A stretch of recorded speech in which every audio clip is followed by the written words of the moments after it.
Oke, assalamualaikum warahmatullahi wabarakatuh. Kembali lagi channel Teknodai Tutorial. Ya, pada video kali ini Teknodai akan memberikan sebuah tutorial atau sedikit tutorial ya kepada teman-teman tentang cara menghubungkan handphone ataupun smartphone teman-teman ke aplikasi Android Studio. Nah, mungkin ini ya, ada yang tanya kenapa harus dihubungkan HP-nya atau smartphone-nya. Lalu misalnya udah dihubungkan, bagaimana cara kerjanya? Mungkin ada yang tanya lagi, sebenarnya ini fungsinya buat apa? Seperti itu ya. Nah, untuk itu nanti akan kita bahas tentang pertanyaan-pertanyaan tersebut setelah menit-menit yang berikut ini. Pastikan teman-teman simak video ini sampai akhir ya, karena nanti penjelasan ada di menit-menit antara menit awal sampai menit akhir itu adalah penjelasan semua seperti itu. Oke, untuk yang pertama kita buka dulu aplikasi Android Studio beserta dengan projectnya. Nah, kalau teman-teman kemarin nonton video yang kemarin saya upload, ini adalah aplikasi yang kemarin saya gunakan di video sebelumnya, yaitu tentang multi screen and multi language atau multi bahasa dan multi ukuran layar. Nah, lalu hubungannya apa aplikasi ini dengan video kali ini? Ada hubungannya. Sekaligus hubungan ini akan menjawab pertanyaan yang di awal tadi saya sebutkan ya beberapa. Nah, kenapa sih kita harus hubungkan handphone kita ke aplikasi Android Studio ini? Kalau kita telusur, kita telisik lebih jauh lagi dari web resminya Android Studio, dia mencantumkan minimal atau spek minimal atau minimum spek requirementnya itu adalah minimal dia Intel Core i5 ya, walaupun tidak disebutkan i5 secara gamblang, tapi dia minimal 4 core. Lalu untuk memori adalah minimal sekali, ini paling minimal ya, paling minimal itu adalah 4 GB, dan yang minimal direkomendasikan itu sebenarnya 8 GB. Dan untuk saat ini ya tentunya menggunakan SSD penyimpanannya karena lebih cepat, bisa 10 kali lipatnya. Kalau misalnya tidak ada ya pakai harddisk aja nggak apa-apa, tidak masalah. Yang penting dua komponen tadi dari prosesor dan memori terpenuhi, itu aja sebenarnya sudah jalan. Seperti di komputer yang atau laptop ini, laptop yang saya gunakan, dia menggunakan memiliki spesifikasi Intel Core i5 tapi generasi lama. Dia hanya 4 core. Sebentar kita cek aja di sini. Oke, dia hanya 2 core 4 thread ya, yang mana itu spesifikasinya menurut kalau yang spek sekarang itu cukup jauh perbedaannya, dan dia base speednya adalah 2,2 GHz.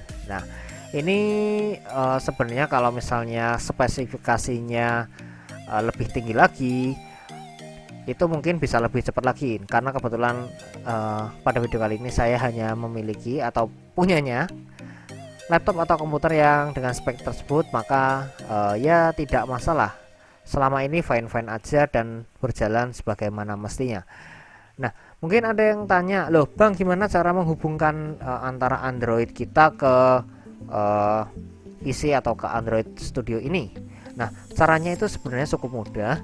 Oke teman-teman, yang pertama di sini masuk ke menu Tools di aplikasi Android Studio, lalu pilih AVD Manager. Ya, di sini ada dua buah perangkat ya, yang mana ini adalah perangkat virtual device. Nah, kan di judul ini Bang, kita kan mau nambahin perangkat real kita atau handphone atau smartphone kita ke aplikasi Android Studio.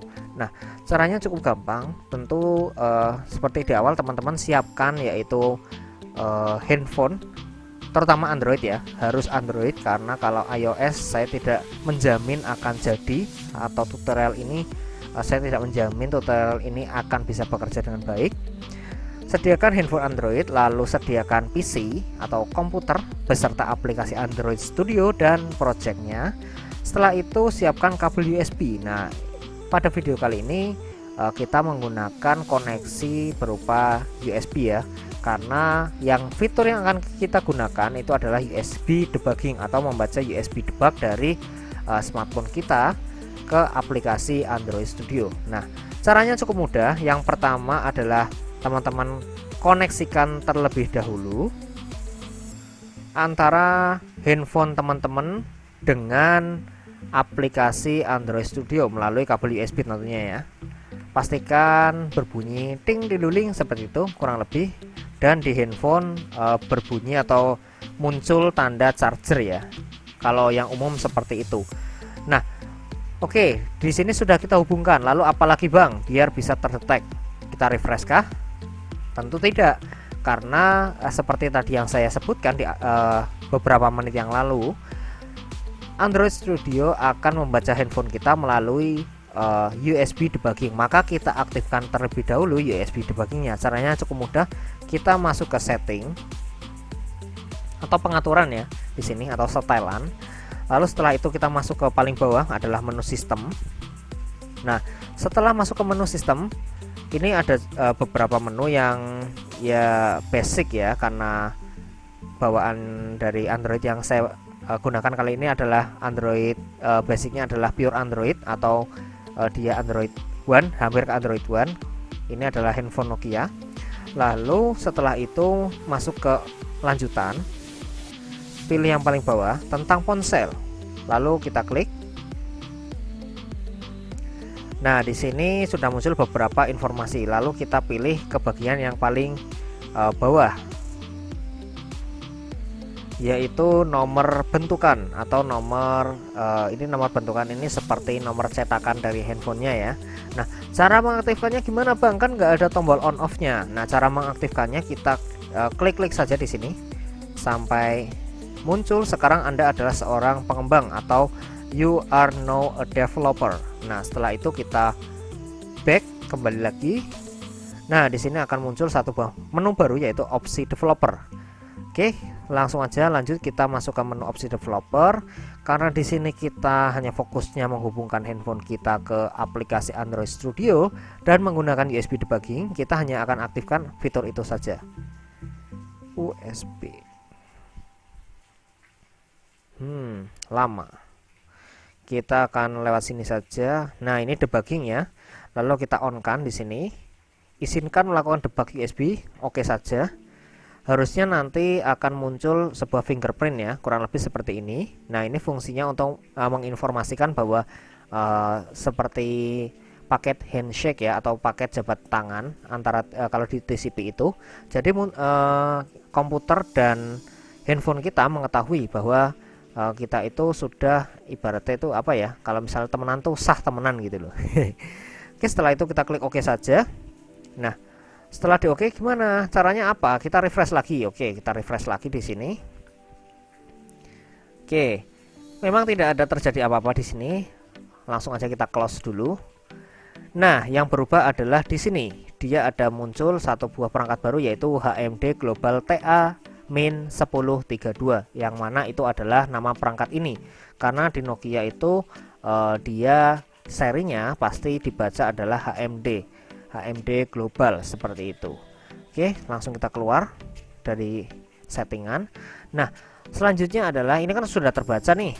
Nah, langkah selanjutnya apa Bang? Nah, selanjutnya adalah kita coba atau kita lakukan pengujian untuk install aplikasi atau mengirimkan aplikasi dari aplikasi Android Studio ini ke smartphone kita. Caranya cukup mudah, kita klik run saja di sini.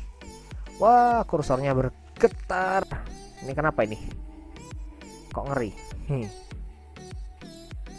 Oke, di sini launching ya. Kalau teman-teman bisa simak di Androidnya, ini sudah muncul ya. Halo dunia, saya berasal dari Indonesia. Saya berbahasa ya. Ini typo. Indonesia. Oke, sekarang kita coba untuk auto rotate-nya. Oke, kita auto rotate. Apakah dia otomatis? Oke, otomatis. Sekarang kita coba ubah bahasanya ke bahasa Inggris. Mungkin ada teman-teman yang penasaran, loh Bang, itu kan kemarin nyobanya atau pengujiannya kan di virtual, pasti jadi kan, nggak ada error, nggak ada masalah. Oke, kita sekarang coba ganti bahasanya menjadi bahasa Inggris. Kita tambahkan dulu bahasanya, tambahkan atau tambah bahasa ya, lalu pilih English ya. Englishnya kita pilih United States, lalu kita tunggu beberapa saat hingga bahasanya berubah. Kita harus drag dulu ke atas biar lebih diprioritaskan. Oke, di sini sudah muncul ya add language. Kita home.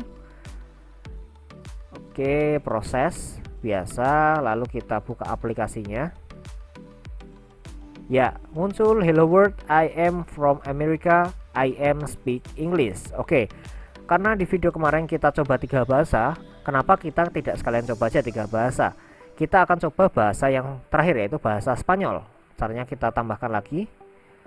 Nah, ini untung saya udah sedikit hafal ya. Nama bahasa di Spanyol itu adalah idiomas. Oke, Espana. Oke, tunggu sampai beberapa saat. Ya, kita drag ke atas sehingga nanti bahasanya berubah. Ya, preferencias de idiomas, kurang lebih seperti itu. Oke, kita home atau kita keluar dulu. Nanti akan semua bahasa berubah menjadi bahasa Spanyol. Oke, kita coba buka kecuali aplikasi ya, multi screen ya. Kini kita ubah atau setelah kita ubah, oke, di sini muncul Hola mundo, yo soy de Español atau Hello World gitu ya, kurang lebih. Ya, oke. Semuanya sudah berubah. Kita sekarang tinggal balikin lagi. Soalnya kalau tidak dibalikin nanti bisa menjadi kebingungan. Karena kita tidak tahu ya bahasa Spanyol itu apa. Seperti datos móviles, ternyata itu adalah pakai data. Cukup aneh memang. Kalau memang bukan bahasa kita sendiri itu memang agak bingung gitu ya. Oke, kita balikin lagi ke Indonesia. Oke, semuanya sudah berakhir atau sudah seperti semula. Oke, untuk tutorial kali ini kurang lebihnya seperti itu, yaitu tentang cara menambahkan atau cara menghubungkan ya, dan biar terbaca tentunya ya, handphone kita atau smartphone Android kita ke aplikasi Android Studio, yang mana itu fungsinya, oh iya tadi saya lupa jelaskan ya, fungsinya apa ya, selain biar tahu secara real di handphone seperti apa. Nah, fungsinya adalah seperti ini. Apabila teman-teman punya spesifikasi laptop yang memang kurang mumpuni, mohon maafnya dalam artian seperti ini. Misalnya teman-teman punya spek yang di bawah rekomendasi dari Android Studio, yaitu kalau di Android Studio kan minimal adalah 8 GB. Misalnya teman-teman punya hanya 4 GB dan belum bisa atau belum ada dana atau belum ada kesempatan untuk upgrade, maka teman-teman bisa lakukan opsi ini.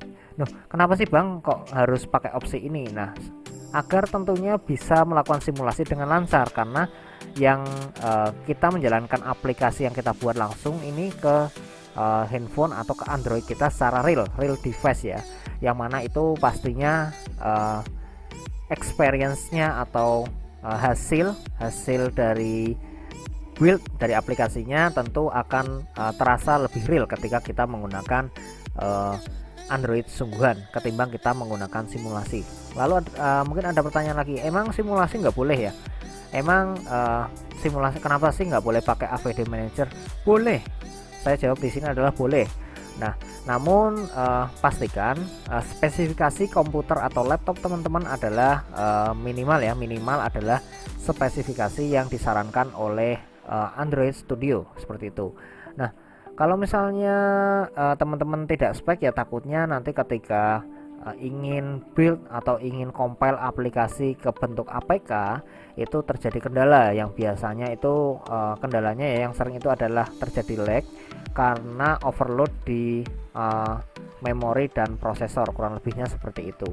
Jadi solusi ini adalah solusi yang cukup tepat atau sangat tepat gitu ya.